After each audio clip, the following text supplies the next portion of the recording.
Hello, you. Last week, so many of you joined us as we took a look at the impact vinyl production has and pondered if there is anything we can do as lovers of the good stuff to reduce the impact, or even if we should be.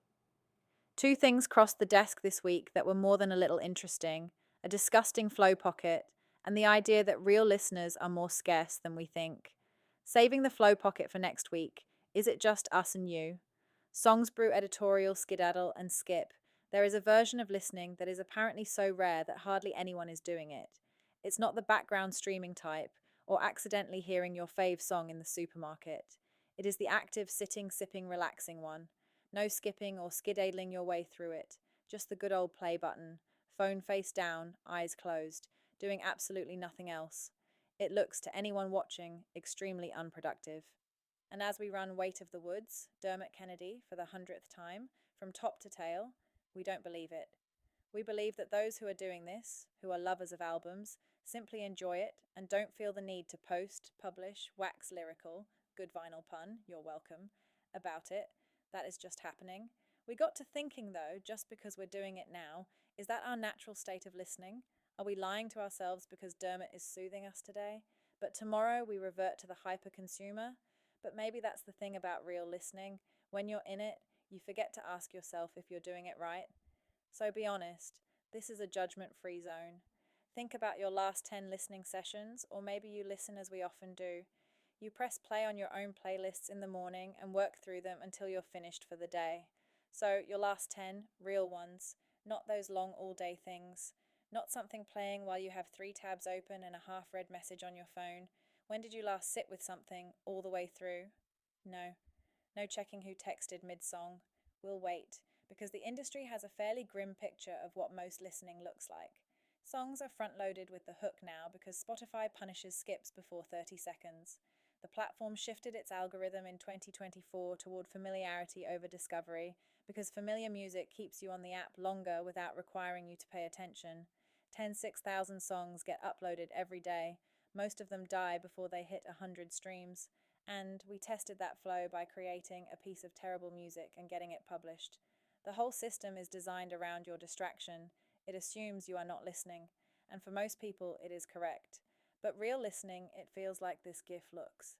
And if you are one of the last of us, you know exactly what we mean. Is the industry with us, against us, or something else? It is both, and neither. Vinyl just had its 19th consecutive year of growth in the United States, $1 billion in US revenue in 2025, 46.8 million records sold. We think we purchased about 20% of that in the last 24 months, up 9.3% year on year. The industry goes where your money goes. 46 million records, and they play as background to TikTok scrolling. It seems unlikely, but sure, there will be some people who do that. But vinyl is only part of it, and we'd be doing a disservice to the streaming listeners in the room if we left it there. The real listeners are not defined by format. They show up as the ones running full album sessions, building playlists with a sequence in mind, going down a rabbit hole because one song led somewhere interesting, and they followed it all the way down. If you read Musical Rabbit Holes a few weeks back, you already know we're that way inclined, and if you weren't subscribed by then, go take a look. That is an enjoyable way to spend a couple of hours, and it requires absolutely nothing except the willingness to keep going. You can do all of that without owning a single piece of physical music. The format is not the point. The intention is. It's not a plot twist. We keep seeing people talk about how surprising it is that Gen Z are big into vinyl, but is it a plot twist? It doesn't feel like it. It looks more like the love for the physical that every generation before them had is still there.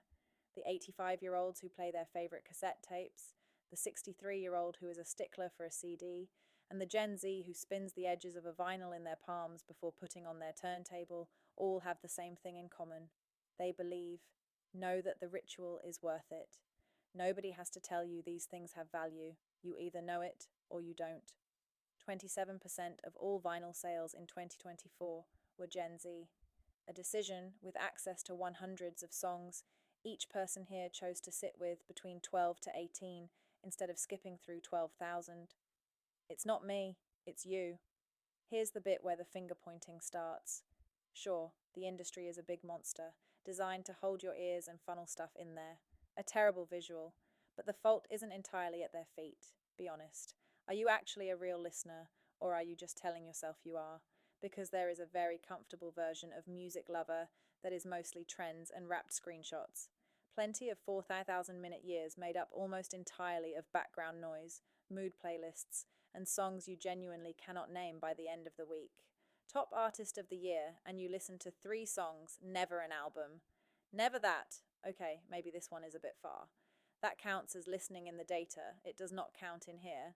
And then there is the other version, the one who noticed the algorithm cycling the same 200 songs and went looking for something else, most of you, is what we know for sure based on how you answer polls and what you reread.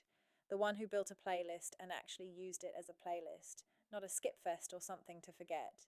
The one who is reading this right now. The last people who listen are not disappearing.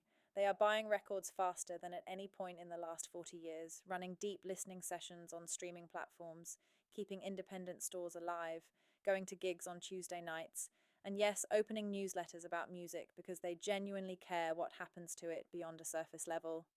A minority, maybe, but a loud, stubborn, growing one. You opened this. So, it is you, and it is us. See you next Thursday, Songs Brew.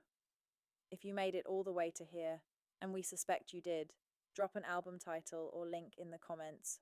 Why burned out professionals are turning to CBD job burnout is on the rise, but a 2022 CB distillery study found that participants taking CBD and CBG reported reduced mild or temporary anxiety and increased focus.